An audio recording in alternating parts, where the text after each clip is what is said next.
Hello दोस्तों, मैं अभिषेक शर्मा आपका हार्दिक स्वागत करता हूं बाजीराव नर्सिंग एकेडमी के ऑनलाइन प्लेटफॉर्म पर। और today we are discuss about the menstrual cycle या एमसी के बारे में आज डिस्कस करने जा रहे हैं कि मेंस्ट्रुअल साइकिल क्यों होता है और ये जो मेंस्ट्रुअल साइकिल होता है वो महिलाओं के जीवन में क्रांतिकारी परिवर्तन लाता है। तो उस टॉपिक के बारे में अपन डील करने जा रहे हैं। तो उससे पहले सभी वीडियो को शेयर कर दे, लाइक एंड शेयर, सब्सक्राइब कर ले और बेल आइकन को प्रेस कर ले। तो बिना समय गवाए अपन ये टॉपिक स्टार्ट करते हैं। उससे पहले देखते हैं कि ऑब्स्टेट्रिक क्या होता है। ऑब्स्टेट्रिकल और गायना में क्या आती है। गायनेकोलॉजी एंड ऑब्स्टेट्रिकल दो आपके बहुत बहुत इंपॉर्टेंट सब्जेक्ट आपने बीएससी फोर्थ ईयर में आपने डील किए होंगे कि ऑब्स्टेट्रिक एंड गायना क्या होती है। तो ऑब्स्टेट्रिक का मतलब होता है कि फीमेल विद प्रेगनेंसी, अगर किसी महिला को प्रेगनेंसी हो जाती है तो उसका जो डील करते हैं वो सब्जेक्ट कहलाती है आपकी ऑब्स्टेट्रिकल कहलाएगी। जबकि गायने का मतलब होता है कि फीमेल से रिलेटेड, फीमेल और फीमेल की जो डिजीज होती है उससे रिलेटेड जो भी आपकी कंडीशन होती है उसे गायना में डील किया जाता है या गायनेकोलॉजी में उसको डील करते हैं। जबकि ऑब्स्टेट्रिकल में जो डील की जाती है वो फीमेल की प्रेगनेंसी और प्रेगनेंसी से रिलेटेड जो भी आपके इश्यूज होते हैं, डिजीज होती है या फिर प्रेगनेंसी के बारे में जो भी स्टडी करते हैं वो ऑब्स्टेट्रिकल में किया जाता है। तो अब बात कर लेते हैं अपने मेन टॉपिक के बारे में। और आज का जो मेन टॉपिक रहने वाला है वो है आपका मेंस्ट्रुअल साइकिल, यानी मेंस्ट्रुअल साइकिल या एमसी के बारे में अपन डील कर लेते हैं। तो मेंस्ट्रुअल साइकिल क्या होती है। मेंस्ट्रुअल साइकिल होती है वो एक ऐसी साइकिल होती है जिसे known as the hormonal cycle के नाम से भी जाना जाता है। यानी मेंस्ट्रुअल साइकिल को हार्मोनल साइकिल के नाम से जाना जाता है। इसमें बहुत से चेंजेस शामिल होते हैं। टू टाइप की साइकिल होती है, एक ओवेरियन साइकिल होती है, फर्स्ट होती है ओवेरियन साइकिल होगी, सेकंड होती है। इसमें मेंस्ट्रुअल साइकिल में दो साइकिल्स आती है, मेनली होती है दो टाइप की साइकिल चलती है। मेंस्ट्रुअल साइकिल होगी, एक यूटेराइन साइकिल होती है। यूटेराइन साइकिल होगी, एक होती है ओवेरियन साइकिल। अब ओवेरियन साइकिल होती है उसके लिए जो रेस्पॉन्सिबल होता है वो हार्मोन होते हैं, एलएच और एफएसएच हार्मोन होते हैं, वो रेस्पॉन्सिबल होते हैं ओवेरियन साइकिल के लिए। और एफएसएच और एलएच होते हैं वो रिलीज होते हैं एंटीरियर पिट्यूटरी से रिलीज होंगे। जबकि यूटेराइज अब जबकि जो मेन ओवेरियन साइकिल इसकी बात कर लेते हैं, जो इसमें फर्स्ट साइकिल आती है ओवेरियन साइकिल। और ओवेरियन साइकिल का जो पर्पस की बात करें कि पर्पस क्या होगा, ओवेरियन साइकिल का जो पर्पस होता है मेनली वो क्या करना रहता है, रिलीज ऑफ ओव्यूलेशन करवाना। इसका ओव्यूलेशन, इसका जो मेन पर्पस होता है ओव्यूलेशन साइकिल का वो पर्पस होगा ओव्यूलेशन का, यानी अंडोत्सर्ग का इसका पर्पस होता है। रिलीज होती है यानी क्या करेगा, इसका पर्पस क्या होगा, ओव्यूलेशन करवाना। ओव्यूलेशन में जाकर के क्या रिलीज होता है, सेकेंडरी oocyte को रिलीज करवाना इसका पर्पस होता है। जबकि बात करें ये होती है आपका एफएसएच, इसके लिए जो रेस्पॉन्सिबल हार्मोन होते हैं एफएसएच एंड एलएच होगा। जबकि सेकंड वन पे जो साइकिल चलती है वो होती है यूटेराइन साइकिल। और यूटेराइन साइकिल के लिए जो रेस्पॉन्सिबल हार्मोन होते हैं वो एस्ट्रोजन एंड प्रोजेस्टेरोन। एस्ट्रोजन और प्रोजेस्टेरोन हार्मोन होता है वो रेस्पॉन्सिबल होता है यूटेराइन साइकिल के लिए। और यूटेराइन साइकिल के पर्पस की बात करें कि यूटेराइन साइकिल का पर्पस क्या होता है, तो यूटेराइन साइकिल का जो पर्पस होता है वो आपका ब्लीडिंग होता है, यानी कि ब्लीडिंग, ये वेजाइनल ब्लीडिंग करवाता है। ब्लीडिंग, वेजाइनल ब्लीडिंग करवाएगा, इसका जो मेन पर्पस होता है वेजाइनल ब्लीडिंग करवाना होता है। जबकि बात करें कि ओवेरियन साइकिल का पर्पस क्या होता है, तो ओव्यूलेशन इसका मेन पर्पस होता है। इसके लिए जिम्मेदार जो हार्मोन होते हैं एफएसएच और एलएच होता है। जबकि यूटेराइन साइकिल के लिए जो रेस्पॉन्सिबल होता है उसका ब्लीडिंग या वेजाइनल होता है, इसका वेजाइनल ब्लीडिंग करवाना इसका मेन पर्पस होता है। इसके लिए जो हार्मोन रेस्पॉन्सिबल होता है वो एस्ट्रोजन एंड प्रोजेस्टेरोन हार्मोन होता है, वो इसके लिए रेस्पॉन्सिबल होता है। अब हार्मोन कौन कौन से जिम्मेदार होते हैं, hormones of menstrual cycle, menstrual cycle के लिए कौन कौन से हार्मोन जिम्मेदार होते हैं, यानी हार्मोन्स ऑफ मेंस्ट्रुअल साइकिल के कौन कौन से हार्मोन होते हैं।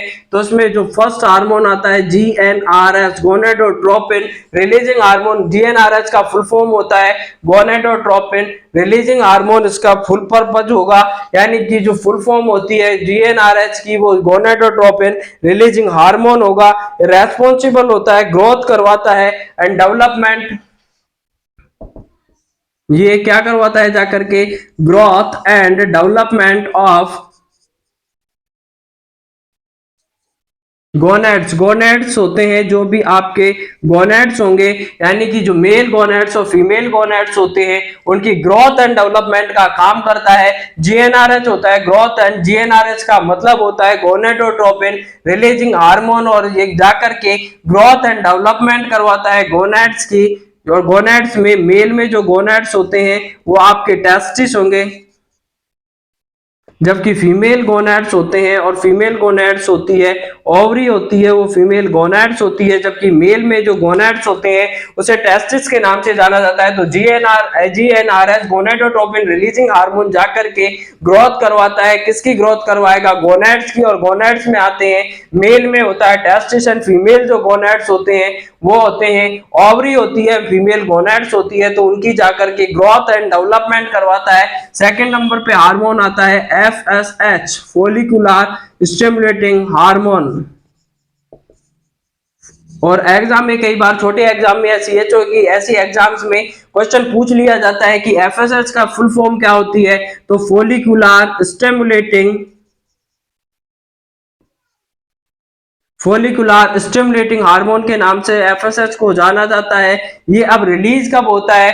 फोलिकुलर स्टिमुलेटिंग हार्मोन क्या करता है, कहां से रिलीज होता है? तो फोलिकुलर स्टिमुलेटिंग हार्मोन होता है, ये क्या करता है? एंटीरियर पिट्यूटरी से। अब इसका जो रिलीज होगा एफएसएच होता है, वो कहां से? एंटीरियर पिट्यूटरी,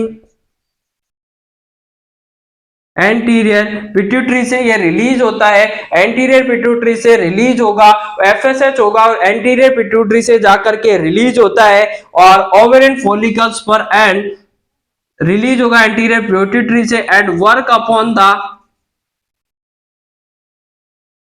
और जाकर के क्या करता है? ग्राफियन फॉलिकल्स पर वर्क करता है, या ओवेरियन फॉलिकल्स पर ये जाकर के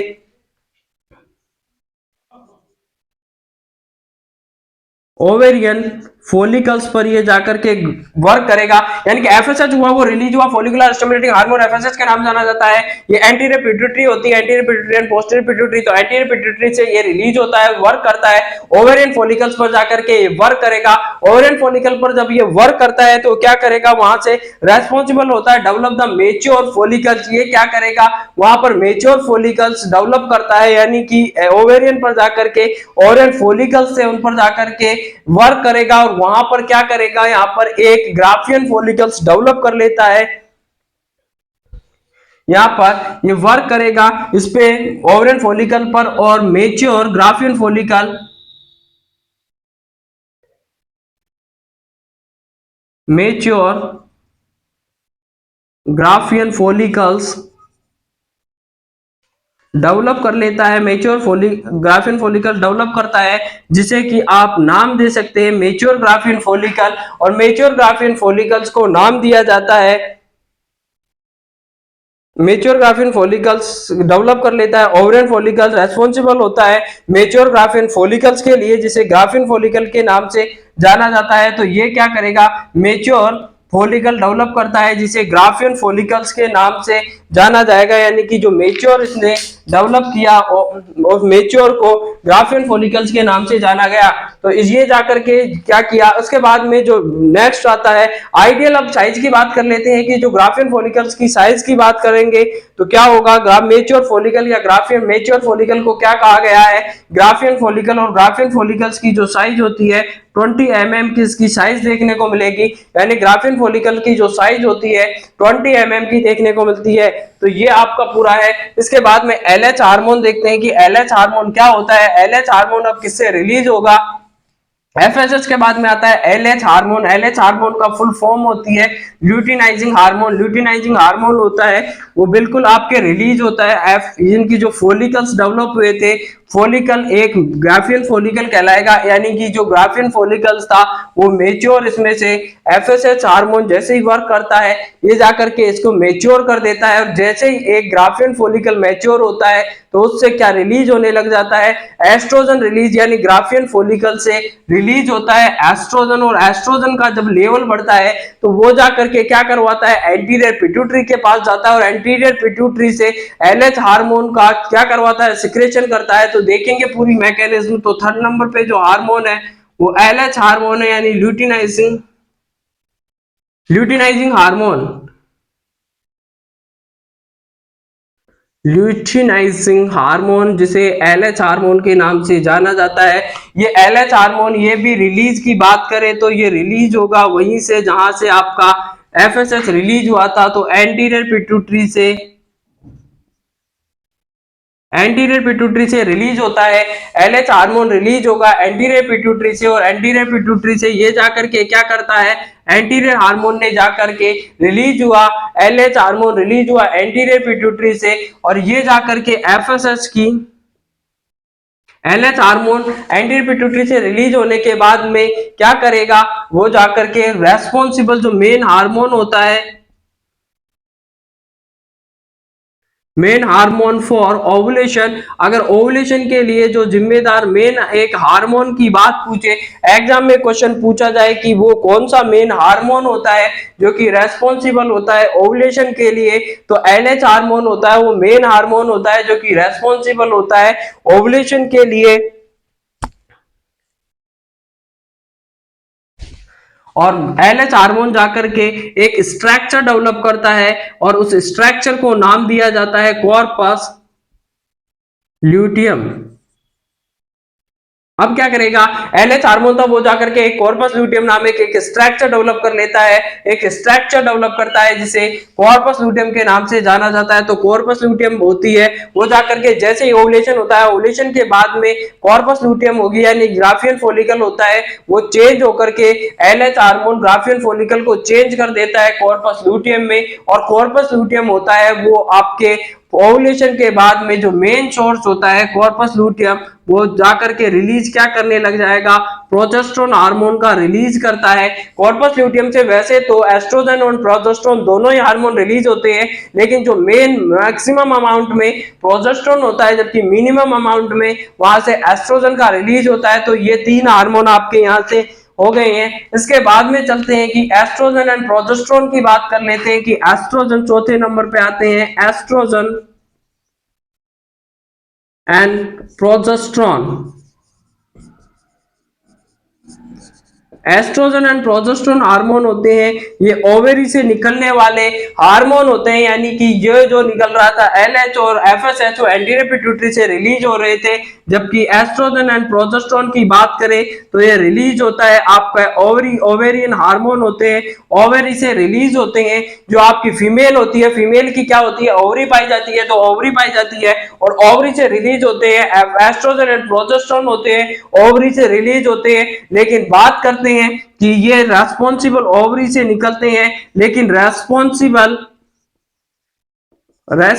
होते हैं यूटेराइन साइकिल के लिए जिम्मेदार होते हैं। ओवरी से तो निकलती हैं लेकिन रिलीज ओवरी से होंगे, लेकिन ये रेस्पॉन्सिबल की बात पूछी जाए तो यूटेराइन साइकिल के लिए ये रेस्पॉन्सिबल होते हैं। एस्ट्रोजन, अब जाकर के एस्ट्रोजन का जो काम देखिए आप, एस्ट्रोजन क्या काम करेगा, एस्ट्रोजन जाकर के एंडोमेट्रियम की ग्रोथ करवाता है। एस्ट्रोजन होगा वो जाकर के एंडोमेट्रियम की ग्रोथ करवाता है, यानी एंडोमेट्रियम की ग्रोथ करवाएगा, और एंडोमेट्रियम की ग्रोथ में hypertrophy and hyperplasia, hypertrophy and hyperplasia देखने को मिलेगा। यानी कि हाइपरट्रोफी जो ग्रोथ होती है एंडोमेट्रियम, एंडोमेट्रियम में मेनली किसकी ग्रोथ करवाता है, एंडोमेट्रियम में फंक्शनल लेयर की ग्रोथ करवाएगा, और मेनली उसमें हाइपरट्रोफी करेगा, यानी उसकी जो साइज होती है सेल की उसको बढ़ाता है, उसके जो नंबर होते हैं सेल के उसको भी बढ़ाने का काम करता है। तो एस्ट्रोजन का जो मेन पर्पस होता है एंडोमेट्रियम की ग्रोथ करवाना होता है, ये हाइपरट्रोफी एंड हाइपरप्लेसिया दोनों के लिए जिम्मेदार होता है। सेकंड नंबर पे बात करते हैं कि प्रोजेस्टेरोन क्या करता है, तो प्रोजेस्टेरोन की बात कर लेते हैं। प्रोजेस्टेरोन भी जाकर के ये ग्रोथ करवाता है, एंडोमेट्रियम की ग्रोथ करवाएगा, लेकिन दोनों में से अगर पूछा जाए कि एंडोमेट्रियम की ग्रोथ के लिए प्राइमरी रेस्पॉन्सिबल कौन होता है, तो उसके लिए आपको हमेशा आंसर देना होता है एस्ट्रोजन देंगे। लेकिन प्रोजेस्टेरोन की बात करें तो प्रोजेस्टेरोन को मेंटेनेंस और प्रेगनेंसी मेंटेनेंस ऑफ प्रेगनेंसी के नाम से जाना जाता है। वो हार्मोन जो कि प्रेगनेंसी को मेंटेन करने का काम करता है, प्रोजेस्टेरोन के नाम से इसको जाना जाएगा। प्रोजेस्टेरोन होता है, एग्जाम में पूछा जाता है कि प्रेगनेंसी को मेंटेन करने के लिए कौन सा हार्मोन रेस्पॉन्सिबल होता है, तो उसमें आंसर देना होता है आपको प्रोजेस्टेरोन हार्मोन होता है, वो रेस्पॉन्सिबल होता है। लेकिन पूछ लिया जाए कि प्रोजेस्टेरोन को भी मेंटेन करने का कौन काम करता है, तो प्रोजेस्टेरोन को मेंटेन ऑफ द प्रोजेस्टेरोन, अगर maintenance of maintain of progesterone, अब प्रोजेस्टेरोन को मेंटेन करने की बारी आती है। अगर प्रोजेस्टेरोन को मेंटेन करने के बारे में पूछा जाता है तो ये आपका एचसीजी करता है, ह्यूमन कोरियोनिक गोनाडोट्रोपिन होगा, जो कि आपका क्या करेगा, मेंटेनेंस करता है प्रेगनेंसी का, यानी maintain of the pregnancy and maintenance करता है प्रेगनेंसी का, उसका आंसर होगा प्रोजेस्टेरोन। लेकिन बात पूछ लिया जाए क्वेश्चन में कि आपका जो प्रोजेस्टेरोन है उसको भी मेंटेन कौन करता है, तो उसको मेंटेन करेगा प्रोजेस्टेरोन होगा, एचसीजी, यानी एचसीजी होता है ह्यूमन कोरियोनिक गोनाडोट्रोपिन। ये जाकर के क्या करता है, प्रोजेस्टेरोन को मेंटेन करने का काम करता है, जिसे एचसीजी ह्यूमन कोरियोनिक गोनाडोट्रोपिन के नाम से इसको जाना जाता है। इसका मैक्सिमम लेवल होता है वो आपका देखने को मिलता है 6 से 7 वीक पर, यानी 60 से 70 दिन पर इसका मैक्सिमम लेवल देखने को मिलेगा। 12 वीक पर इसके बाद में इसका लेवल होता है वो धीरे धीरे कम होने लग जाता है। तो कॉर्पस लूटियम से एचसीजी होता है, यानी कि एंडोमेट्रियम में। अब प्रोजेस्टेरोन की बात करते हैं कि प्रोजेस्टेरोन कहां से रिलीज होता है, तो प्रोजेस्टेरोन रिलीज होता है कॉर्पस लूटियम से। और कॉर्पस लूटियम कहां पे बना था, कॉर्पस लूटियम ग्राफियन फॉलिकल्स में एलएच था। एलएच जाकर के ग्राफिन फॉलिकल से एक स्ट्रक्चर डेवलप करता है, और ओवुलेशन के बाद में एलएच फॉलिकल से एक स्ट्रक्चर डेवलप होती है जिसे ग्राफिन फॉलिकल के नाम से जाना जाता है। और ग्राफिन फॉलिकल से मैक्सिमम अमाउंट में प्रोजेस्टेरोन जबकि मिनिमम अमाउंट में एस्ट्रोजन रिलीज होता है। लेकिन एग्जाम में क्वेश्चन पूछा जाए कि ग्राफिन फॉलिकल्स या कॉर्पस लूटियम से कौन सा हार्मोन निकलता है या रिलीज होता है, उसमें एस्ट्रोजन भी हो प्रोजेस्टेरोन भी हो, तो दोनों में से आपको आंसर सेलेक्ट करना होता है। तो उसमें से आप आंसर सेलेक्ट करना होगा, प्रोजेस्टेरोन को हमेशा आंसर जाता है, क्योंकि प्रोजेस्टेरोन होता है मेन या मोटे मोटे अमाउंट में, यानी मैक्सिमम अमाउंट में प्रोजेस्टेरोन निकलता है। तो इसका जो आंसर रहने वाला होगा प्रोजेस्टेरोन होगा। प्रोजेस्टेरोन को प्रेगनेंसी हार्मोन के नाम से जाना जाता है, जबकि मेंटेन ऑफ द प्रोजेस्टेरोन को मेंटेन कौन करता है, तो एचसीजी हार्मोन ये देखने को मिलेगा। एचसीजी ह्यूमन कोरियोनिक गोनाडोट्रोपिन के नाम से इसको जाना जाता है। तो ये पूरा आपका हार्मोन का चक्कर है वो आपका यहाँ पर देखते हैं। अब रिलेशनशिप की बात कर लेते हैं कि हार्मोन के बीच में क्या क्या ये रिलेशनशिप देखने को मिलती है, यानी कि रिलेशन क्या होगी, इसे फीडबैक के नाम से जाना जाता है। तो positive feedback and negative feedback, two type का मेंस्ट्रुअल साइकिल के दौरान भी फीडबैक समझना आपको बहुत जरूरी है, क्योंकि आपका फीडबैक होगा ये आपका बहुत आपको इंपॉर्टेंस देना है फीडबैक को, क्योंकि ये आपका जब भी अपन एमएसएन पढ़ेंगे उसमें जब सिस्टम पढ़ेंगे, आपका सबसे बड़ा जो कि बहुत ही अच्छा सिस्टम है जिसको कि पूरी तरीके से लॉजिकल सिस्टम है, और उसमें बहुत से क्वेश्चन आपको लॉजिकली डील कर देखने को मिलेंगे। तो जब भी अपन डील करेंगे उसका एंडोक्राइन सिस्टम उसमें बहुत आपका फायदेमंद साबित होने वाला है। तो उसके 2 टाइप के सिम्टम होते हैं, यानी सिस्टम में फीडबैक देख लेते हैं। तो negative feedback and positive feedback की बात करते हैं, यानी negative and positive system, 2 type का सिस्टम इसमें एक्टिवेट होता है, negative system and positive system. तो ये आपको उस टाइम पर भी हेल्प करेगा, तो इसको अच्छी तरीके से आपको देखना है कि नेगेटिव में क्या देखने को मिलेगा और पॉजिटिव में क्या क्या सिम्टम देखने को मिलते हैं। तो नेगेटिव में इसमें देखने को मिलेगा नेगेटिव होता है, इसमें क्या होगा, 1 से लेकर के मेंस्ट्रुअल फेज की बात करते हैं। तो मेंस्ट्रुअल फेज मेनली जो कॉमनली होती है उसका ड्यूरेशन 28 डेज का होता है, जो नॉर्मल पूछी जाती है। और एग्जाम में ये भी क्वेश्चन पूछा जाता है कि मिनिमम जो होती है मेंस्ट्रुअल साइकिल होती है, एमसी होती है, उसका ड्यूरेशन कितना होता है। तो इसका जो नॉर्मल ड्यूरेशन की बात करें तो 28 डेज का ड्यूरेशन होगा, 28 डेज इसमें ड्यूरेशन देखने को मिलेगा। यहाँ स्टार मार्क लगाकर नोट कर लीजिए कि जो मेंस्ट्रुअल साइकिल का ड्यूरेशन होता है मेंस्ट्रुअल साइकिल का वो 28 डेज का नॉर्मल देखने को मिलता है, 28 डेज का देखने को मिलेगा।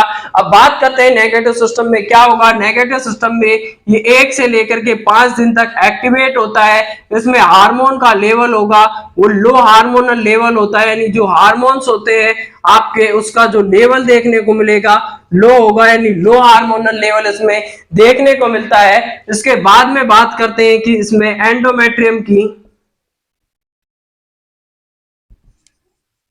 एंडोमेट्रियम इसमें डैमेज होता है, यानी कि एंडोमेट्रियम और एंडोमेट्रियम में जो मेनली लेयर होती है एंडोमेट्रियम की वो फंक्शनल लेयर होगी, जो कि उसका सेटिंग देखने को मिलती है। एंडोमेट्रियम की मेनली जो लेयर होती है एंडोमेट्रियम की वो फंक्शनल लेयर होगी और फंक्शनल लेयर में शेडिंग देखने को मिलती है या उसका डैमेज देखने को मिलता है भाभी जी में, जो कि हर महीने आने वाले रक्तस्राव में या मेंस्ट्रुअल ब्लीडिंग के दौरान या मेंस्ट्रुअल साइकिल के दौरान जो ब्लीडिंग होती है उसमें एंडोमेट्रियम डैमेज होती है। और एंडोमेट्रियम की भी दो लेयर होती है, एक बेसल लेयर होती है, एक फंक्शनल लेयर होती है। तो एंडोमेट्रियम में जो फंक्शनल लेयर होती है वो हमेशा उसकी शेडिंग होती रहती है और हर बार हर नई साइकिल के दौरान इस तरीके से जब भी मेंस्ट्रुअल साइकिल आता है तो उस दौरान उसमें शेडिंग हो जाती है फंक्शनल लेयर की। और आफ्टर में उसके बाद में जैसे ही मेंस्ट्रुअल साइकिल खत्म होता है या ब्लीडिंग फेज खत्म होती है वापस से उसकी हाइपरट्रोफी एंड हाइपरप्लेसिया की वजह से उसका क्या होने लग जाता है, वापस से रिकवरी फेज में उसका रिकवरी हो जाती है और वापस से वो लेयर होती है वो बनकर के तैयार हो जाती है। और जब भी ये लेयर बन जाती है, अब देखिए अब जब भी इसके लिए जो मेंस्ट्रुअल साइकिल के लिए इसका मेन पर्पज हो गया कि इसका मेंस्ट्रुअल साइकिल का मेन पर्पज होता है वो ओवुलेशन को रिलीज ओवुलेशन करवाना होता है। और ओवुलेशन रिलीज होता है तो ओवुलेशन के दौरान जो रिलीज होता है उसे सेकेंडरी oocyte के नाम से जाना जाता है। ओवम रिलीज नहीं होता है, ओवम होता है वो तब बनता है जब आपका स्पर्म और ये जो जाकर के जाइगोट बनता है तो उस टाइम पे ओवम बनता है। लेकिन जो मेनली जो रिलीज होता है हर मेंस्ट्रुअल साइकिल के दौरान वो सेकेंडरी oocyte रिलीज होगा, ओवम रिलीज नहीं होता है। तो नेगेटिव सिस्टम में 1 से 5 दिन तक देखने को मिलेगा। मेनली ये आपका एक्टिवेट होता है ब्लीडिंग फेज में, यहाँ पर ब्लीडिंग फेज होती है 1 से 5 दिन की, तब एक्टिवेट होगा। लो हार्मोनल लेवल होता है, एंडोमेट्रियम डैमेज होगी, फंक्शनल शेडिंग होती है फंक्शनल लेयर की, इसमें जो फंक्शनल लेयर होगी उसकी शेडिंग या उसका डैमेज देखने को मिलेगा। और शेडिंग का मतलब होता है कि फंक्शनल लेयर की डैमेज हो रहा है तो इसे शेडिंग के नाम से जानते हैं। नेगेटिव फीडबैक होता है और नेगेटिव के बाद में पॉजिटिव की बात करते हैं तो 6 से लेकर के 28 दिन तक देखने को मिलेगा।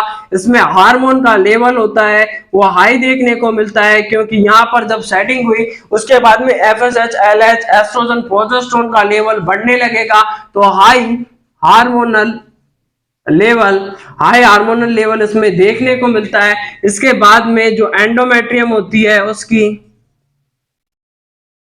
एंडोमेट्रियम रिपेयर होती है, यानी कि जिस भी आपका डैमेज हुआ है भाभी जी की एंडोमेट्रियम में जो भी आपका यहाँ पर क्षति या आपूर्ति हुई है, क्षति हुई है, नुकसान हुआ है उसका भरपाई किया जाता है। तो एंडोमेट्रियम की यहाँ पर रिपेयरिंग होती है और वहां पर हाइपरप्लेसिया, यहाँ पर एंडोमेट्रियम में क्या होगा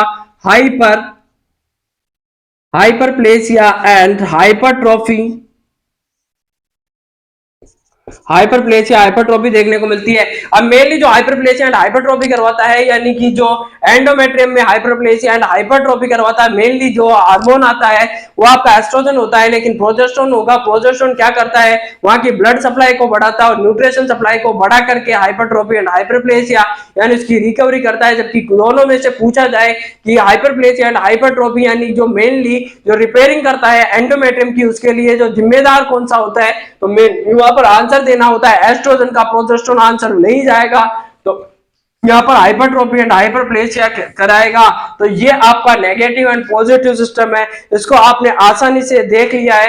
इसके बाद में अपन डील करते हैं कि मेंस्ट्रुअल फेज की जो साइकिल्स होती है मेंस्ट्रुअल फेज की वो कौन कौन सी साइकिल देखने को मिलेगी। तो मेंस्ट्रुअल फेज की साइकिल के बारे में बात करते हैं। मेंस्ट्रुअल साइकिल की फेज के बारे में देख लेते हैं कि मेंस्ट्रुअल साइकिल में कौन कौन सी फेज होती है, उससे पहले कि बेहतर से बेहतर की तलाश करो, मिल जाए नदी तो समंदर की तलाश करो, टूट जाता है शीशा पत्थर की चोट से, पर टूट जाए पत्थर वो शीशा तलाश करो, वो शीशा तलाश करो। तो हर जिंदगी में हर शौक यूं पाला नहीं जाता, कांच के टुकड़ों को आसमान में यूं उछाला नहीं जाता, और मेहनत करने से हो जाती है हर मुश्किल आसान, क्योंकि हर काम को किस्मत के सहारे टाला नहीं जाता, टाला नहीं जाता। जो अपने कदमों की काबिलियत पर विश्वास करते हैं वो अक्सर मंजिल को पा लेते हैं, वो बुज़दिल होते हैं जो किस्मत की बात करते हैं। इसलिए आप अपने कदमों की काबिलियत पर विश्वास करिए, किस्मत के बहाने या किस्मत के मारे मत रोइए। और जो भी अपने कदमों की काबिलियत पर विश्वास करते हैं, मेहनत पर विश्वास करते हैं, क्योंकि मेहनत से बड़ा कोई सम्मान नहीं होता, मेहनत से बड़ा कोई परिश्रम नहीं है, और जो परिश्रम करता है वो सफलता दिलाता है। यानी कि सब्स्टिट्यूशन मेहनत का कोई नहीं है, there is no substitution of hard work का, यानी परिश्रम का कोई सफलता का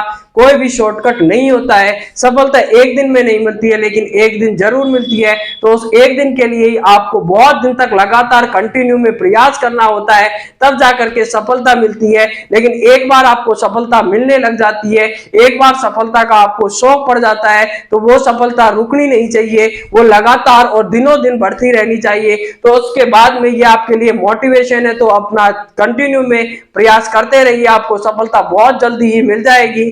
तो उसके बाद में अपन डील करेंगे कि मेंस्ट्रुअल फेज क्या होती है। तो उसके लिए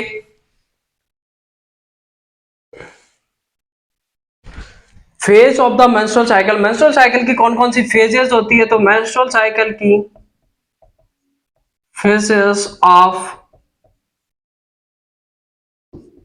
मेंस्ट्रुअल साइकिल, मेंस्ट्रुअल साइकिल की कौन कौन सी फेज होती है, एमसी की कौन कौन सी फेज होती है, उनके बारे में डील करते हैं। तो फेजेज कौन कौन सी होती है, तो इसमें तीन मेनली फेज देखने को मिलती है।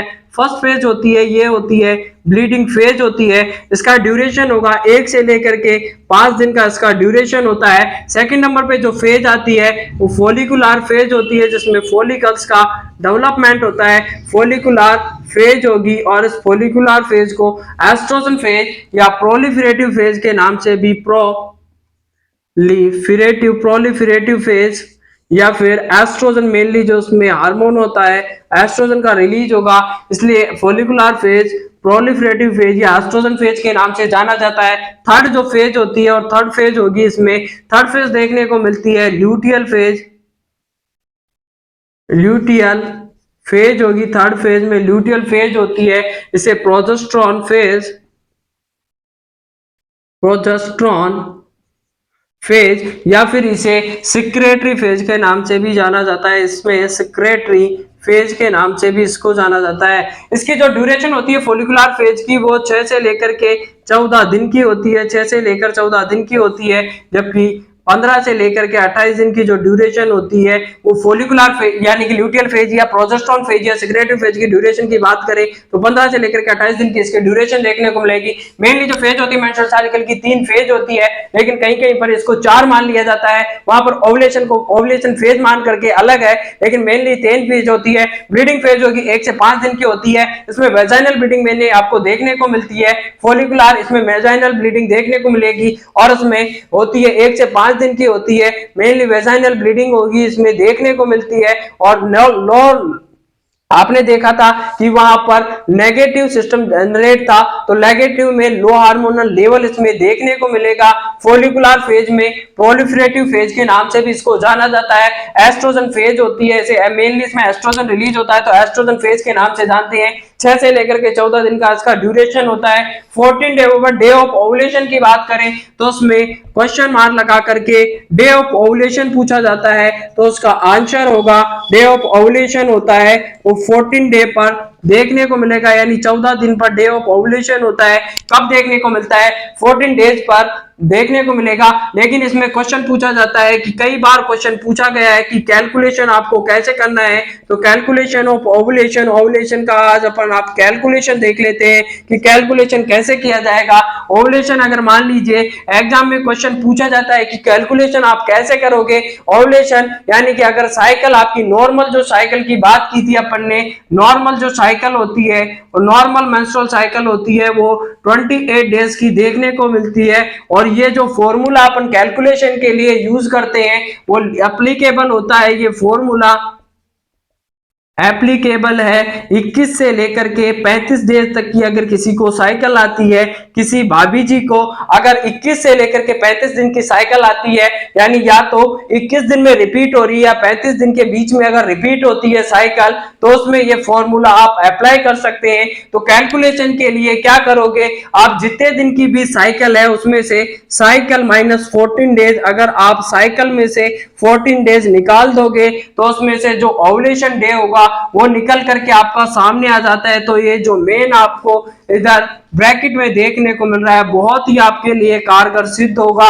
इससे कैलकुलेशन कर सकते हैं आप ओव्यूलेशन का कि ओव्यूलेशन आप कब कब देखने को मिलता है, यानी कि जब भी आपकी शादी हो जाएगी और शादी होने के बाद अगर आपको बच्चे नहीं करने हैं, यानी कि आपको अगर मेंटेन करना है, यानी कि तो उसमें आप कैलकुलेशन ओव्यूलेशन जो कि आपकी एक क्या है मेथड होता है कॉन्ट्रासेप्शन का, उसको यूज करके आप उसका कैलकुलेशन का पता लगा करके इसको देख सकते हैं कि अगर आपकी देखिए अगर भाभी जी की साइकिल मेनली नॉर्मल की बात कर लेते हैं सबसे पहले एग्जांपल, अगर इसमें देखें कि 28 डेज की साइकिल है तो उसमें से माइनस करना है 14 डेज, तो उसमें से ओव्यूलेशन होगा वो 14 डेज पर ओव्यूलेशन हो जाएगा।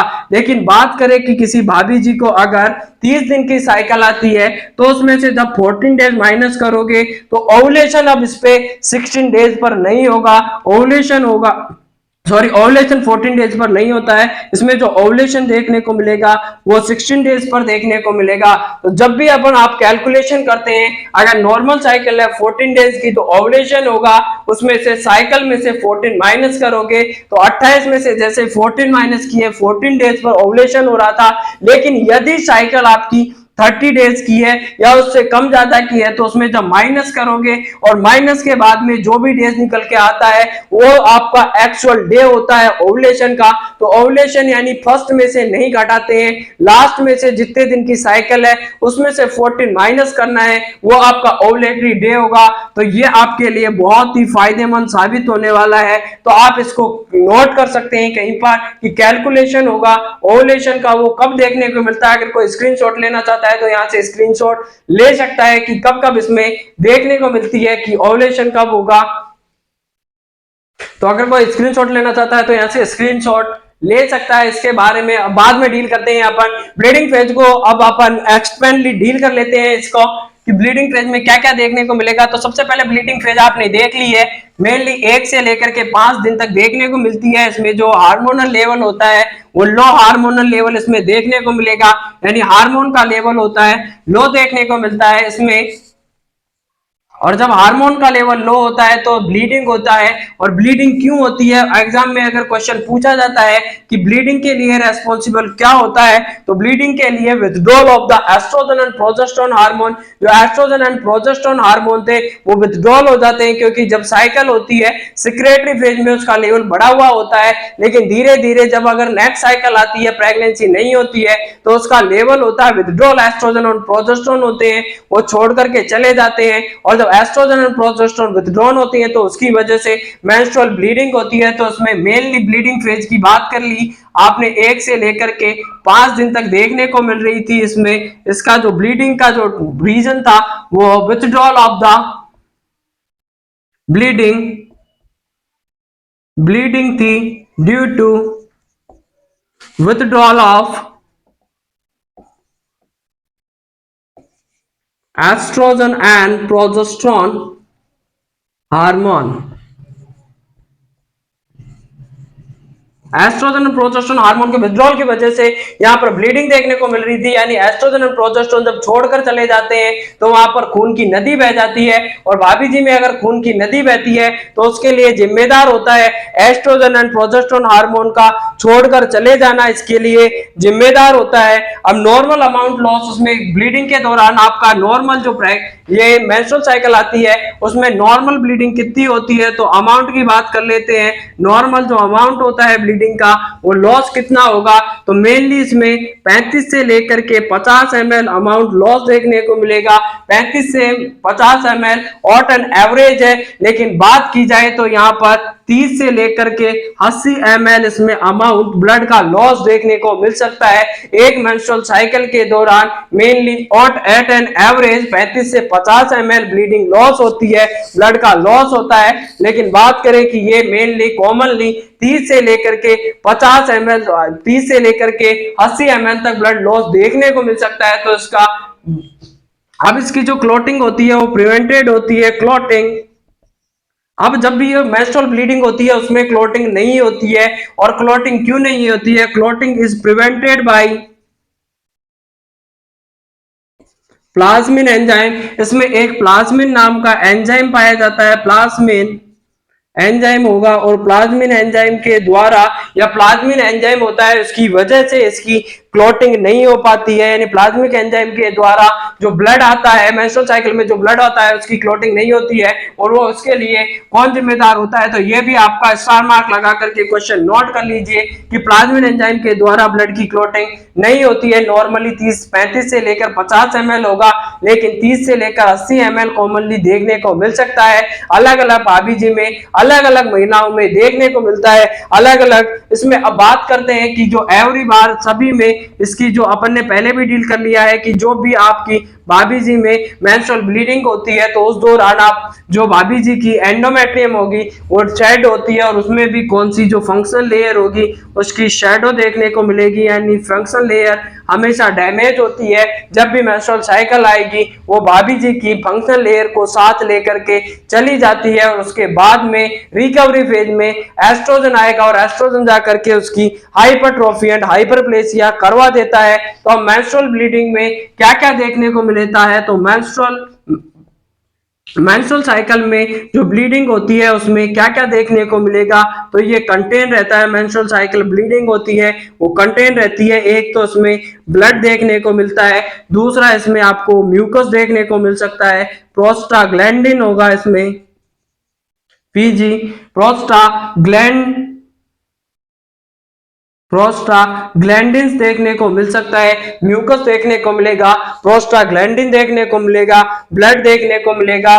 फंक्शनल इसकी जो फंक्शनल लेयर थी उसका शेडोइंग हो रहा है, तो इसमें फंक्शनल लेयर भी आपको देखने को मिलेगी। तो ब्लड हो गया, म्यूकस हो गई, प्रोस्टाग्लैंडिन हो गया, फंक्शनल लेयर हो गई, तो ये इनसे मिलकर के बना हुआ होता है। और इसमें प्लाज्मा होगा जो कि आपको मेनली देखने को मिलते हैं। तो ये ब्लड होगा, म्यूकस होगी, प्रोस्टाग्लैंडिन होगा, फंक्शनल लेयर होगी, एंड प्लाज्मा से मिलकर के ये ब्लड होता है वो आता है, वो ब्लीडिंग में कंटेंट होते हैं, वो इतने सारे कंटेंट से मिलकर बना हुआ होता है। तो यहाँ पर ब्लीडिंग फेज का अंत होता है। तो ये आई होप, मैं ऐसी उम्मीद करता हूँ कि ये अच्छे तरीके से आपको टॉपिक समझ आ रहा होगा। अगर समझ आ रहा है तो लाइक शेयर एंड सब्सक्राइब जरूर कर दे, बेल आइकन को प्रेस कर ले, और टेलीग्राम चैनल को भी सब्सक्राइब कर ले। इसके बाद में सेकंड फेज आती है, और सेकंड फेज को डील करते हैं कि सेकंड फेज में देखने को मिलता है कि सेकंड फेज को आपने नाम दिया था, बिल्कुल आपने नाम दे रखा है, और इसको नाम को बिना देरी किए बोर्ड पर छाप देते हैं। तो उसमें फर्स्ट नाम दिया था आपने,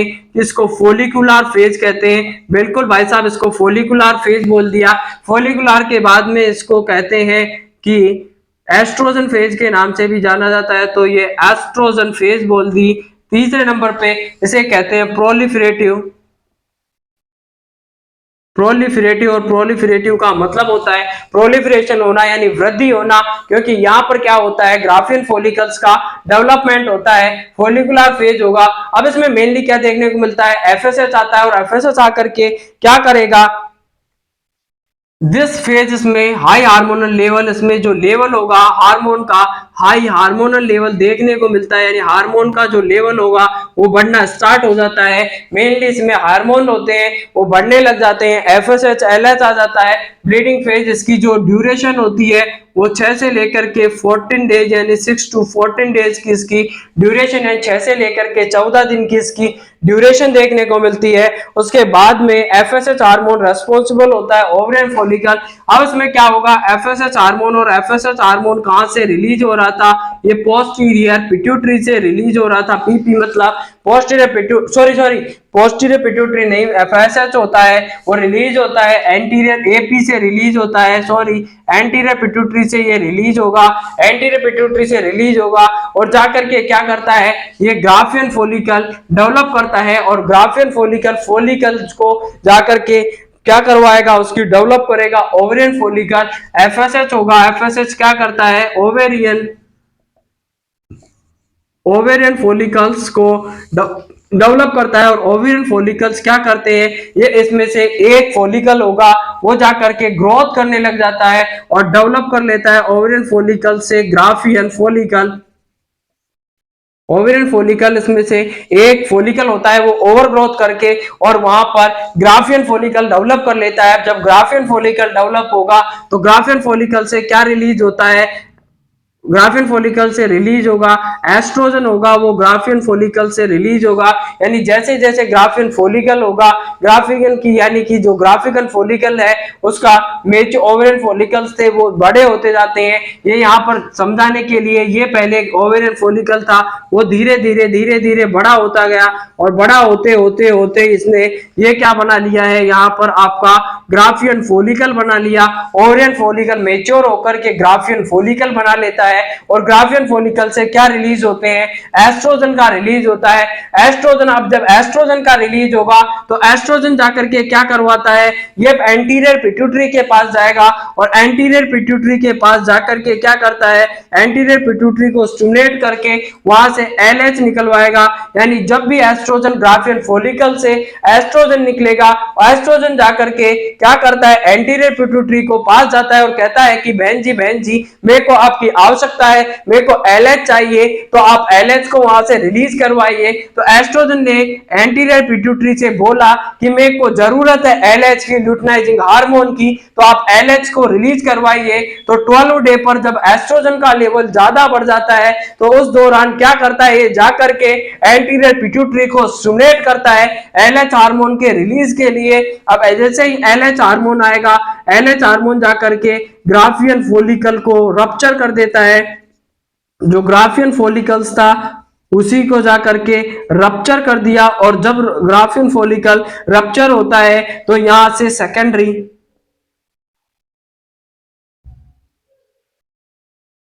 ये सेकेंडरी oocyte था, यहां से रिलीज करवा दिया। यानी ये पूरी मैकेनिज्म होती है कि एफएसएच था, एफएसएच ने क्या किया, जाकर के ओवेरियन फॉलिकल्स को ग्रोथ करवाया और ओवेरियन फॉलिकल में एक ओवेरियन फॉलिकल मेच्योर होकर के ग्राफियन फॉलिकल डेवलप कर लेता है। ग्राफियन फॉलिकल से एस्ट्रोजन रिलीज होगा तो एस्ट्रोजन एस्ट्रोजन का लेवल बढ़ते बढ़ते 12 डे पर बहुत ज्यादा हो जाता है। 12 डे पर जाकर के एंटीरियर पिट्यूटरी के पास जाता है और एंटीरियर पिट्यूटरी से कहता है कि बहन जी मेरी मदद करिए, और मदद करिए तो क्या करिए कि आप एलएच को यहां से एंटीरियर पिट्यूटरी से एलएच को, आप जो एलएच है उसको रिलीज करिए। और जैसे ही एलएच आएगा, एलएच आकर के क्या करता है, 14 डे पर एलएच होगा, एलएच सर्च देखने को मिलता है इधर में। और एलएच सर्च की बात करेंगे थोड़ी देर के बाद, क्योंकि यहाँ पर एलएच आएगा, ग्राफियन फॉलिकल्स को रप्चर कर देता है और जैसे ही ग्राफियन फॉलिकल रप्चर होगा तो वहां से जो बहुत सी आपकी प्रेगनेंसी की जो मेनली ओवुलेशन था, ओवुलेशन होगा, ओवुलेशन यहां से ग्राफियन फॉलिकल रप्चर होता है और वहां से जो सेकेंडरी oocyte रिलीज होती है उसे ही ओवुलेशन के नाम से जाना जाता है। तो ये पूरी प्रक्रिया के लिए मेनली स्टार्ट किया एफएसएचएल ने, लेकिन काम तमाम कर दिया है जाकर के एलएच ने, और एलएच ने ग्राफियन फॉलिकल को उड़ा दिया है, बम से उड़ा दिया है, तो जाकर के वहां पर सेकेंडरी oocyte रिलीज करवा दिया। तो ये पूरी प्रोसेस चलती रहती है। तो यहाँ पर एलएच सर्च देखने को मिलता है और एलएच सर्च देखने को मिलेगा तो जैसे ही एस्ट्रोजन का लेवल बढ़ता है वो जाकर के 12 डे पर इतना हो जाता है कि वो एस्ट्रोजन जाकर के एंटीरियर पिट्यूटरी के पास जाकर एलएच को निकलवाएगा। तो एलएच सर्ज होता है, वो स्टार्ट की बात करते हैं कि एलएच सर्ज स्टार्ट कब होता है और एलएच मैक्सिमम कब स्टार्ट होगा। और स्टार्ट होता है वो 32 से 36 यानी 32 to 36 hours before ovulation. Ovulation होने वाला है उससे 32 से 36 घंटे पहले क्या होने लग जाता है, एलएच सर्ज स्टार्ट हो जाता है। लेकिन एलएच का जो मैक्सिमम लेवल देखने को मिलेगा वो 10 से 12 घंटे पहले देखने को मिलता है, 10 to 12 hours before ovulation. Ovulation से 10 से 12 घंटे पहले एलएच का लेवल होता है, मैक्सिमम देखने को मिलता है, और इसी को एलएच सर्ज के नाम से जाना जाता है। जहां पर एलएच का लेवल होता है वो बढ़ने लग जाता है और एलएच सर्ज होना स्टार्ट हो जाता है 32 से 36 घंटे पहले। ओवुलेशन होगा उससे 32 से 36 घंटे पहले इसका लेवल बढ़ना स्टार्ट हो जाता है। लेकिन इसका मैक्सिमम लेवल की बात करें तो ये 10 से 12 घंटे पहले, बिफोर ओवुलेशन से 10 से 12 घंटे पहले बहुत ज्यादा हो जाता है। और जब ज्यादा हो जाता है तो वो जाकर के ग्राफियन फॉलिकल्स को उड़ा देता है। जब ग्राफियन फॉलिकल उड़ता है तो वहां से एक स्ट्रक्चर निकलती है और उसे सेकेंडरी oocyte के नाम से जाना जाता है। अब जो ग्राफियन फॉलिकल्स था या ओरियन फॉलिकल्स से वो जाकर के क्या डेवलप कर लेंगे, जैसे यहाँ से सेकेंडरी oocyte निकला और वो जो स्ट्रक्चर थी वो कॉर्पस ल्यूटियम डेवलप कर लेगी। और कॉर्पस ल्यूटियम क्या करेगा, प्रोजेस्टेरोन का और एस्ट्रोजन का रिलीज करता है। मैक्सिमम में प्रोजेस्टेरोन करेगा जबकि मिनिमम में ये रिलीज करता है क्या, एस्ट्रोजन को 12 वीक तक करते हैं। तो 12 वीक के बाद में जैसे ही प्लेसेंटा डेवलप होता है तो प्लेसेंटा एस्ट्रोजन और प्रोजेस्टेरोन का जो मेनली काम होता है वो प्रोजेस्टेरोन का वो प्लेसेंटा को दे दिया जाता है। लेकिन 12 वीक या 4 महीने तक जो इसका रिलीज करता है प्रोजेस्टेरोन का वो यहीं से होता है, कॉर्पस ल्यूटियम से होता है प्रोजेस्टेरोन का। तो इसको आगे डील करेंगे। तो ये पूरा आपका फोलिकुलर फेज थी, इसमें क्या क्या देखने को मिलता है। अब सेकेंडरी oocyte की बात कर लेते हैं। अगर सेकेंडरी oocyte में अगर देखिए, अब अगर सेकेंडरी oocyte है, सेकेंडरी oocyte रिलीज हुआ तो सेकेंडरी oocyte का जो लाइफ स्पान की बात करते हैं कि सेकेंडरी oocyte का लाइफ स्पान कितना होगा, यानी कितने जीवन काल तक ये जिंदा रह सकता है। तो ये केवल भाई साहब आपके 12 से लेकर के 24 घंटे तक, यानी 12 to 24 आवर तक ही जिंदा रह सकते हैं। अगर इस दौरान भैया जी और भाभी जी के बीच T20 हो या वनडे हो या टेस्ट मैच अगर देखने को मिलता है तो उस दौरान पे अगर स्पर्म और सेकेंडरी oocyte का मिलन हो जाता है या उनके बीच में फर्टिलाइजेशन हो जाता है तो साइकिल होती है वो स्टॉप हो जाती है और प्रेगनेंसी होती है स्टार्ट हो जाती है। लेकिन अगर भैया जी और भाभी जी के बीच में कोई किसी प्रकार का मैच नहीं हुआ है तो उसमें क्या होगा, साइकिल होगी वो कंटिन्यू रहती है। तो इस तरीके से अगर प्रेगनेंसी होगी, अगर वहां पर स्पर्म और इसका मिलन हो जाता है और सेकेंडरी oocyte का, तो प्रेगनेंसी डेवलप हो जाती है। लेकिन अगर स्पर्म और तो क्या बन जाएगा, वहां पर जाइगोट बन जाएगा और जाइगोट बन जाएगा, प्रेगनेंसी डेवलप हो गई तो वो जाकर के किससे, एंडोमेट्रियम से जाकर के चिपट जाता है। लेकिन अगर वहां पर स्पर्म अवेलेबल नहीं है तो क्या होगा, जब स्पर्म नहीं होगा तो इसका बेचारा तड़प तड़प कर मर जाएगा। और जब कोई तड़प तड़प कर मरता है तो वो बद्दुआ देकर चला जाता है। तो यहाँ पर 12 से 24 घंटे तक अगर वहां पर स्पर्म इसको नहीं मिलता है तो स्पर्म का लाइफ स्पान होता है 48 से लेकर के 72 घंटे का होता है। लेकिन सेकेंडरी oocyte बहुत कम जीवित रहता है। सबसे बड़ी सेल होती है, बॉडी की सबसे बड़ी सेल होती है वो आपका ओवम होता है। लेकिन जो सबसे छोटी सेल होती है, यहाँ पर कभी भी इसीलिए कहा जाता है कि बड़े होने का कभी घमंड ना करें, क्योंकि जो सबसे बड़ी सेल है बॉडी की वह सेकेंडरी oocyte या ओवम होता है। लेकिन उसका 12 से 24 घंटे में तड़प तड़प कर मर जाता है। लेकिन स्पर्म की बात करते हैं, सबसे छोटी सेल होती है बॉडी की, लेकिन फिर भी 48 से लेकर के 72 घंटे तक वो जीवन रह सकता है या जीवित रह सकता है। तो उसका लाइफ स्पान होता है 48 से 72 का होगा, जबकि सेकेंडरी oocyte का 12 से 24 घंटे का होता है। इसीलिए कहा जाता है कि कभी भी बड़े होने का घमंड ना करें, क्योंकि आपने आज एग्जाम्पल के तौर पर यहाँ पर देख लिया है कि बड़े बड़े का घमंड कैसे चूर हो जाता है। तो अपन अपने टॉपिक को आगे डील करते हैं। उसके बाद में देखते हैं कि यहाँ पर ओवुलेशन नहीं हुआ तो साइकिल कंटिन्यू रहेगी। ओवुलेशन हो गया तो भाभी जी है वो एक्चुअल में, जो भाभी जी थी वो एक्चुअल में आपकी महिला है, वो एक्चुअल में भाभी जी बन जाएगी। वरना ये साइकिल है वो बिल्कुल आगे कंटिन्यू रहने वाली है। और जब साइकिल कंटिन्यू होगी तो इसकी जो तीसरी फेज होती है वो आ जाएगी ओवुलेशन। आपने देख लिया 14 डे पर हुआ, और जब भी ओवुलेशन होता है तो ओवुलेशन के बाद में बेसल बॉडी टेम्परेचर, ये जो कि आपका कॉन्ट्रासेप्टिव का एक नेचुरल मेथड होता है, इसमें क्या होता है कि जैसे ही ओवुलेशन होता है, ओवुलेशन के बाद में प्रोजेस्टेरोन की वजह से बॉडी का टेम्परेचर होता है वो बढ़ना स्टार्ट हो जाता है। तो ओवुलेशन के बाद में बॉडी टेम्परेचर होता है वो बढ़ना स्टार्ट हो जाता है। तो इसके बाद में अपन देखते हैं कि तीसरी फेज के बारे में बात कर लेते हैं, और तीसरी फेज होती है वो ल्यूटियल ल्यूटियल फेज होगी फर्स्ट थर्ड नंबर पे। इसे सिक्रेटरी फेज के भी नाम से सिक्रेटरी फेज के नाम से भी इसको जाना जाता है, या इसको नाम दे सकते हैं कि प्रोजेस्टेरोन इसमें मेनली भरपूर देखने को मिलता है, तो इसे प्रोजेस्टेरोन फेज के नाम से भी जाना जाता है। लेकिन मेनली जो एग्जाम में क्वेश्चन आएगा वो या तो ल्यूटियल फेज के नाम से आएगा या सिक्रेटरी फेज के नाम से आएगा। प्रोजेस्टेरोन फेज के नाम से क्वेश्चन नहीं आता है, लेकिन याद रखने के लिए आपको प्रोजेस्टेरोन इसमें ज्यादा देखने को मिलता है, तो इसे प्रोजेस्टेरोन फेज के नाम से भी इसको जाना जा सकता है। तो इसको कंटिन्यू में डील करेंगे। ल्यूटियल फेज, सेक्रेटरी फेज, और नाम दिया जाता है इसको प्रोजेस्टेरोन फेज। इसका जो ड्यूरेशन होती है वो होती है 15 से लेकर के 28 दिन का इसका ड्यूरेशन देखने को मिलेगा। तो इसमें जो मेनली होता है, ये मेनली इसका जो फंक्शन होता है, इसमें पूरी तरीके से कॉर्पस कॉर्पस ल्यूटियम जिंदाबाद होगा। कॉर्पस ल्यूटियम का मेनली इसमें रोल देखने को मिलता है। तो कॉर्पस ल्यूटियम इसके लिए रेस्पॉन्सिबल होता है, सिक्रेटरी फेज के लिए, ल्यूटियल फेज के लिए कॉर्पस ल्यूटियम होता है, वो मेनली जिम्मेदार होता है। कॉर्पस ल्यूटियम बनता है आपका ओवरियन फॉलिकल्स था, वो एलएच हार्मोन होता है, ओवरियन फॉलिकल्स को चेंज करके कॉर्पस ल्यूटियम। अब कॉर्पस ल्यूटियम से दो हार्मोन रिलीज होते हैं, यहाँ पर कॉर्पस ल्यूटियम से प्रोजेस्टेरोन रिलीज होगा, progesterone hormone and estrogen hormone. Progesterone और एस्ट्रोजन इससे रिलीज होते हैं, लेकिन मेनली होता है वो मेनली होगा वो प्रोजेस्टेरोन होता है, मैक्सिमम अमाउंट में होगा। तो इसलिए जब भी एग्जाम में क्वेश्चन आता है तो मेनली इसका आंसर दिया जाता है कि प्रोजेस्टेरोन होगा, लेकिन लो अमाउंट में यानी कम अमाउंट में, मैक्सिमम यानी होता है प्रोजेस्टेरोन, जबकि एस्ट्रोजन होता है लो अमाउंट में देखने को मिलेगा।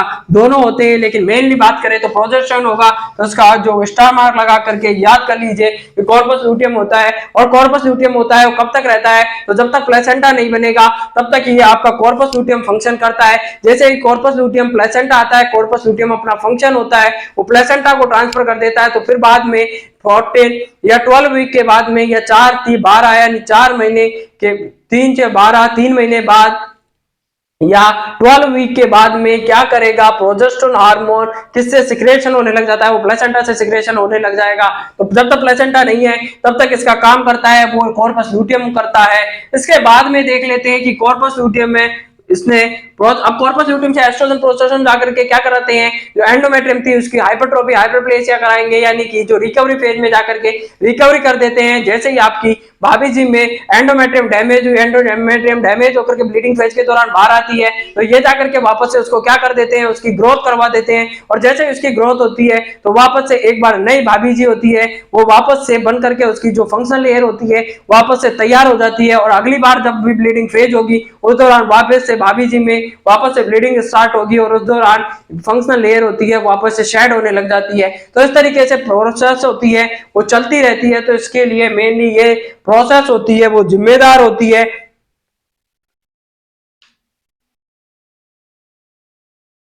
अब प्रोजेस्टेरोन होगा, प्रोजेस्टेरोन जाकर के क्या करता है, एंडोमेट्रियम को जाइगोट रिसीव करने के लिए प्रिपेयर करता है। लेकिन अगर भाभी जी और भैया जी के बीच में T20 का मैच नहीं हुआ है, तो वहां पर अगर मैच रद्द हो गया है तो उसके दौरान क्या देखने को मिलेगा, वहां पर आपको जाइगोट नहीं देखने को मिलेगा, क्योंकि स्पर्म नहीं आया, और स्पर्म नहीं आया है तो अंडा तड़प तड़प कर जान दे करके रो रो करके मर जाएगा। और उस दौरान क्या देखने को मिलेगा कि प्रोजेस्टेरोन है मैक्सिमम में, वहां पर क्या हुआ कि जब वहां पर स्पर्म नहीं आया तो स्पर्म नहीं आया तो मधुर मिलन नहीं हो पाया, और जब मधुर मिलन नहीं हो पाया है तो उसने अंडे ने अपना तड़प तड़प कर, यानी सेकेंडरी साइट ने तड़प तड़प कर अपनी जान दे दी है। और जान दे दी है तो वो जाकर के क्या देकर जाता है, श्राप देकर के जाता है कि अब तू क्या नहीं बन पाएगा, मां नहीं बन पाएगी, और तू पापा नहीं बन पाएगा। तो ऐसा कर करके वो चला जाएगा, और वो वेट करता है नेक्स्ट साइकिल का। तो तब के बाद में वेट करते हैं, जब जो हस्बैंड वाइफ होते हैं वो नेक्स्ट साइकिल आने का वेट करते रहते हैं। तो इसके बाद में देखने को मिलेगा कि ये आपका अगर साइकिल नहीं आती है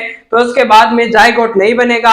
अगर आपका स्पर्म नहीं आएगा, जाइगोट नहीं बनेगा, तो वापस से साइकिल स्टार्ट हो जाती है और न्यू साइकिल आना स्टार्ट हो जाती है। तो ये पूरी तरीके की जो तीनों मेंस्ट्रुअल ब्लीडिंग की फेज थी वो आपने अच्छी तरीके से देख ली है। तो मैं आई होप, मैं ऐसे उम्मीद करता हूं कि ये टॉपिक आपको पूरी तरीके से एकदम कंठस्थ हो गया है। अगर कंठस्थ हुआ तो लाइक शेयर सब्सक्राइब करते रहिए, बेल आइकन को प्रेस करते रहिए और वीडियो को ज्यादा से ज्यादा अपने फ्रेंड्स में शेयर कर दीजिए ताकि इससे आने वाले लोगों को लाभ मिल सके।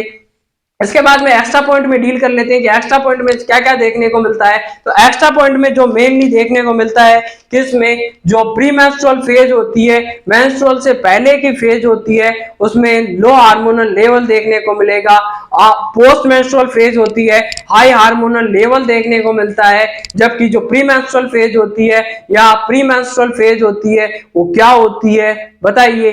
प्री मेंस्ट्रुअल फेज होगी वो pre ovulation. Pre menstrual phase होती है, बिल्कुल होती है। उसमें क्या देखने को मिलेगा, प्री मेंस्ट्रुअल फेज में लो हार्मोनल लेवल होता है, जबकि पोस्ट मेंस्ट्रुअल फेज में हाई हार्मोनल लेवल देखने को मिलता है। प्री ओवुलेशन फेज और प्री ओवुलेशन फेज होती है ओवुलेशन से पहले की, वो आपकी मोस्ट वेरिएबल होती है क्योंकि उसमें LH होगा, FSH होगा और कौन सा हार्मोन होता है, एस्ट्रोजन। तो तीन तिगाड़ा काम बिगाड़ा कर देते हैं, एक उसकी टांग खींचता है, एक उसकी तो एक उसकी, तो वो मोस्ट वेरिएबल होती है। लेकिन जहां पर पोस्ट ओवुलेशन की बात करें, अकेला केवल प्रोजेस्टेरोन होता है, तो वो जहां पर एक होता है अपने हिसाब से चलता है, लेकिन जहां पर तीन होते हैं, एक इधर को भगेगा एक इधर को भगेगा, तो किधर भी नहीं जा पाएगा।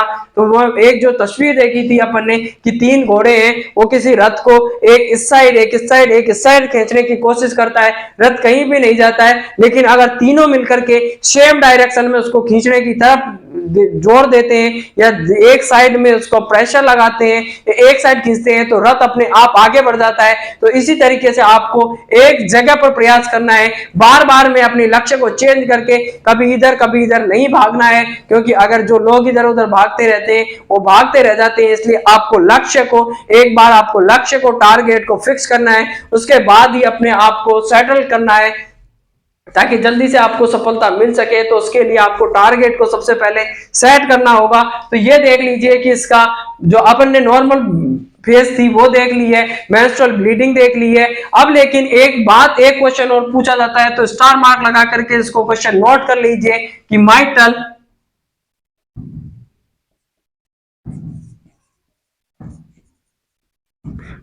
स्मर्स किसे कहते हैं। तो माइटल स्मर्स को कहा जाता है कि पेन ड्यूरिंग मेंस्ट्रुअल फेज के दौरान जो पेन देखने को मिलता है, ओवुलेशन के दौरान जो पेन होगा, पेन ड्यूरिंग ओवुलेशन होता है, और ओवुलेशन से पहले जो पेन देखने को मिलता है उसे माइकल स्मर्स के नाम से जाना जाता है। जबकि हार्टमान साइन की बात करें कि हार्टमान साइन कब देखने को मिलेगा, तो हार्टमान साइन का मतलब होता है जब भी आपका वो होता है, क्या होता है याद कीजिए कि कब आपका AGHI कब देखने को मिलेगा, यानी हार्टमान साइन कब देखने को मिलता है, तो जब भी आपका इम्प्लांटेशन होता है और ब्लीडिंग स्लाइड ब्लीडिंग देखने को मिलती है ड्यूरिंग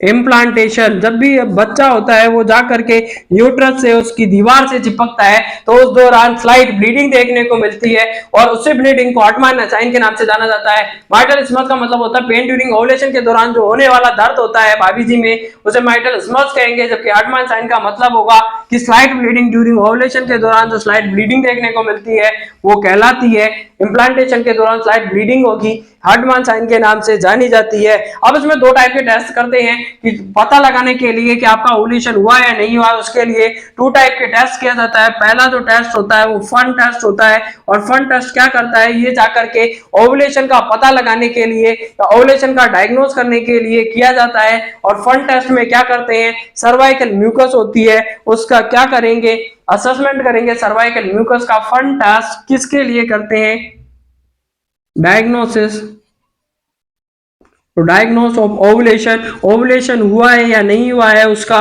पता लगाने के लिए फन टेस्ट किया जाता है। यानी फन टेस्ट का पता लगा करके, फन टेस्ट करके आप ओवुलेशन हुआ है या नहीं हुआ है उसका पता लगा सकते हैं। तो उसमें टू टाइप का टेस्ट रिजल्ट आ सकता है, या तो आपकी सर्वाइकल म्यूकस होगी। अब इसमें देखते हैं कि सर्वाइकल म्यूकस देखेंगे, और सर्वाइकल म्यूकस अगर मोर म्यूकस देखने को मिलती है, ज्यादा म्यूकस देखने को मिलती है, मोर म्यूकस देखने को मिलेगी, या फिर लेस म्यूकस देखने को मिल सकती है। मोर म्यूकस है, इसका मतलब है कि ओवुलेशन हो गया है, और लेस म्यूकस देखने को मिलती है तो नो ओवुलेशन, ओवुलेशन नहीं हुआ है। फन टेस्ट में क्या करते हैं कि डायग्नोस करते हैं, ओवुलेशन का पता लगाने के लिए सर्वाइकल म्यूकस का चेक किया जाता है। अगर सर्वाइकल म्यूकस मोर म्यूकस है तो इसका मतलब है कि ओवुलेशन हो गया है, अगर लेस म्यूकस है तो उसमें पता लगेगा कि नो ओवुलेशन, ओवुलेशन नहीं हुआ है। इसके बाद में जो सेकंड टेस्ट करते हैं वो उसका नाम है कि सेकंड टेस्ट करेंगे, और सेकंड टेस्ट होता है स्पिन बार्किट टेस्ट। स्पिन बार्किट टेस्ट में क्या करते हैं कि इसमें सर्वाइकल म्यूकस की स्ट्रेचेबिलिटी को देखा जाता है, और स्ट्रेचेबिलिटी को देख करके अगर सर्वाइकल म्यूकस की स्ट्रेचेबिलिटी बिना ब्रेक के 10 सेंटीमीटर होती है तो इस टेस्ट को नाम दिया जाता है स्पिन बार्किट टेस्ट के नाम से जाना जाएगा। इसमें ओवुलेशन के लिए पता करने के लिए किया जाता है, इसमें सर्वाइकल म्यूकस होता है उसकी विदाउट ब्रेकिंग द जो स्ट्रेचिंग होती है वो, अगर जैसे चाशनी देखते हैं जब भी आप कोई पकवान बनाते हैं तो उसमें से चीनी की चाशनी डालकर ऐसे ऐसे तार देखते हैं, और अगर वो तार सर्वाइकल म्यूकस में अगर 10 सेंटीमीटर बिना ब्रेक के होता है तो इसका मतलब होता है कि ओवुलेशन के लिए ये भी किया जाता है। फन टेस्ट भी ओवुलेशन के लिए किया जाता है। अब इसमें मेनली देख लेते हैं कि कॉर्पस लूटियम का क्या रोल होता है। तो कॉर्पस लूटियम कब कब चेंज होकर के कॉर्पस लूटियम चेंज हो जाता है, और कॉर्पस लूटियम होता है मेनली ये येलो बॉडी होती है, यानी येलो कलर का पाया जाता है, येलो बॉडी के नाम से इसको जाना जाता है। Corpus luteum is also known as yellow body, और कॉर्पस लूटियम होता है वो 14 डेज पर देखने को मिलता है, यानी 14 दिन पर आपका कॉर्पस लूटियम होता है डेवलप हो जाता है। अब बात करते हैं या तो साइकिल आएगी या भाभी जी बन जाएगी। अगर इसमें साइकिल आती है तो साइकिल होगी, तो साइकिल में कब कब देखने को मिलेगा, 28 डेज पर साइकिल आएगी, तो 28 डेज पर इसको क्या नाम दिया जाएगा, और 21 डेज पर और 28 डेज पर इसको क्या नाम दिया जाएगा। तो 21 डेज पर होता है कॉर्पस हेमरेजिकम के नाम से जाना जाता है, तो इसको नाम दिया जाएगा कॉर्पस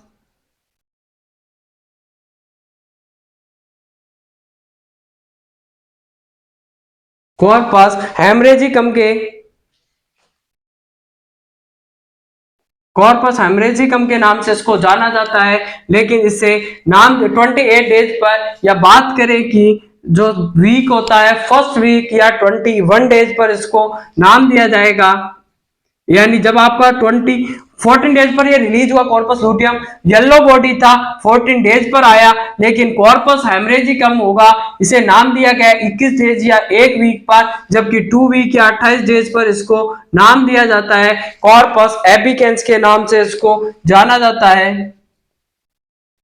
कॉर्पस एबिकैन। और ये होता है कॉर्पस हेमरेजिकम होता है, ऑरेंज बॉडी होती है, यानी कि जो कलर होता है वो चेंज होकर ऑरेंज हो जाएगा, लेकिन जो कॉर्पस एबिकैंस होती है वो व्हाइट बॉडी देखने को मिलती है। लेकिन अगर भाभी जी ओबीजी है, भाभी जी है, तो भाभी जी अगर भाभी जी बन गई है वहां पर आपका मधुर मिलन हो गया स्पर्म और किसका, और स्पर्मेटोसाइट, यानी कि जो स्पर्म थे स्पर्मेटोसाइट और जो सेकेंड oocyte था उसका मधुर मिलन हो गया भाभी जी और भैया जी के बीच में, 2020 का मैच हो गया है। तो उसमें देखने को मिलेगा कि अगर प्रेगनेंसी हो जाती है, यहां पर ये प्रेगनेंसी देखने को मिली, तो प्रेगनेंसी में क्या देखने को मिलेगा, 3 मंथ तक यानी 12 वीक तक ये कॉर्पस ग्रेविटेलिस, कॉर्पस ग्रेविटेलिस के नाम से इसको जाना जाता है। ये होगा 12 वीक या 3 मंथ तक ये देखने को मिलता है, जब तक आपका प्लेसेंटा बनकर तैयार नहीं होगा तब तक के लिए कॉर्पस ग्रेविटेलिस या 12 वीक या 3 मंथ तक ये देखने को मिलता है। और ये जो कलर होगा इसका कलर होता है वो येलो कलर का ये देखने को मिलेगा। तो ये पूरा तरीके से जो ये बॉडी होती है वो हेमरेजिकम होती है, कॉर्पस हेमरेजिकम होगी वो येलो बॉडी की जगह अब कौन सी बॉडी रह जाती है, पिंक बॉडी देखने को मिलती है। तो यहाँ पर आप करेक्शन कर लीजिए कि कॉर्पस हेमरेजिकम होगा 21 डेज पर होगा, फर्स्ट वीक होता है, पिंक बॉडी देखने को मिलेगी, जबकि कॉर्पस एबिकेंस होता है 28 स्टेज पर देखने को मिलेगा। व्हाइट बॉडी देखने को मिलेगी। अगर भाभी जी है वो प्रेग्नेंट हो जाती है तो प्रेगनेंसी में भाभी जी बन जाती है तो यहाँ पर कॉर्पस ग्रेविटालिस देखने को मिलेगी। 12 वीक तक होगा, 3 मंथ तक होगी, या येलो बॉडी देखने को मिलती है। अब हार्मोन के बीच का जो रिलेशन होता है उसको भी देख लेते हैं। तो हार्मोन के बीच के रिलेशन को देखने के लिए आप जल्दी से यहाँ पर थोड़ा सा कि क्या क्या हार्मोन के बीच का क्या क्या रिलेशन होता है। तो एफएसएच, एलएच और एस्ट्रोजन के बीच में, यानी कि जो एफएसएच होता है, एलएच होता है, उसके बीच का जो रिलेशन होगा वो अलग अलग देखने को मिलता है। लेकिन एस्ट्रोजन और एलएच के बीच रिलेशन में एस्ट्रोजन एंड एलएच होता है, उसके बीच जो रिलेशन होती है वो पॉजिटिव होगा। यानी जब जब आपका एस्ट्रोजन बढ़ता है तो एलएच बढ़ता है। लेकिन एस्ट्रोजन और एफएसएच के बीच में जो रिलेशन होती है, एस्ट्रोजन एंड एफएसएच के बीच रिलेशन होगी वो नेगेटिव रिलेशन होती है। यानी जब भी आपका फॉलिकल्स डैमेज होता है या फॉलिकल्स का एफएसएच का लेवल कम होता है तो एस्ट्रोजन का लेवल होता है वो बढ़ने लग जाता है। लेकिन जो ऑल सभी जो रिमेनिंग हार्मोन है जिनके साथ में प्रोजेस्टेरोन होगा, प्रोजेस्टेरोन का एफएसएच हुआ, एलएच हुआ और एस्ट्रोजन हुआ, इन सभी के साथ में कौन सा रिलेशन होगा, तो यहाँ पर नेगेटिव रिलेशन यहाँ पर देखने को मिलता है। यानी जब जब आपका एस्ट्रोजन बढ़ता है तो उसके साथ साथ एलएच बढ़ता है, यानी पॉजिटिव रिलेशन है। एस्ट्रोजन बढ़ेगा, एफएसएच होगा वो कम होगा, तो एस्ट्रोजन बढ़ता है तो उस दौरान नेगेटिव रिलेशन देखने को मिलेगा। प्रोजेस्टेरोन बढ़ेगा, एफएसएच बढ़ेगा, एलएच बढ़ेगा, एस्ट्रोजन होगा, तो प्रोजेस्टेरोन के साथ में एफएसएच, एलएच और एस्ट्रोजन होते हैं, ये सभी जब प्रोजेस्टेरोन बढ़ता है ये सभी डिक्रीज होता है, तो नेगेटिव रिलेशन देखने को मिलता है। मैं ऐसी उम्मीद करता हूं, आई होप मैं, और सबसे ज्यादा देख ले कि ये भी क्वेश्चन पूछा जाता है कि जो मैक्सिमम लेवल होता है प्रोजेस्टेरोन का, मैक्सिमम लेवल कब देखने को मिलता है, तो मैक्सिमम लेवल ऑफ प्रोजेस्टेरोन का मैक्सिमम लेवल होता है वो 21 डेज पर देखने को मिलेगा। 21 डेज पर जो मैक्सिमम लेवल देखने को मिलता है प्रोजेस्टेरोन का। तो आई होप मैं ऐसी उम्मीद करता हूं कि ये टॉपिक आपको मेंस्ट्रुअल साइकिल मरते दम तक आप नहीं भूलोगे, अच्छी तरीके से आपको बिना रटे याद हो गया है। तो अगर वीडियो पसंद आए तो लाइक शेयर एंड सब्सक्राइब जरूर करें, बेल आइकन को प्रेस करें और वीडियो के जो नोटिफिकेशन है उसको अपने फ्रेंड्स में शेयर कर दीजिए कि मंजिल को बुलाकर जिया तो क्या जिया है, दम तुझ में तो उसे पाकर दिखा, लिख दे खून से अपने कामयाबी की कहानी और बोल दे उस किस्मत को कि है दम तुझ में तो उसे मिटा कर दिखा, उसे मिटा कर दिखा। तो आज के लिए इतना ही, मिलते हैं आपसे नए टॉपिक में नए वीडियो के साथ, तब तक के लिए जय हिंद जय भारत। वीडियो पसंद आए तो लाइक शेयर सब्सक्राइब जरूर करें, बेल आइकन को प्रेस करें और टेलीग्राम चैनल को भी सब्सक्राइब कर लें। थैंक यू, बाय बाय, धन्यवाद।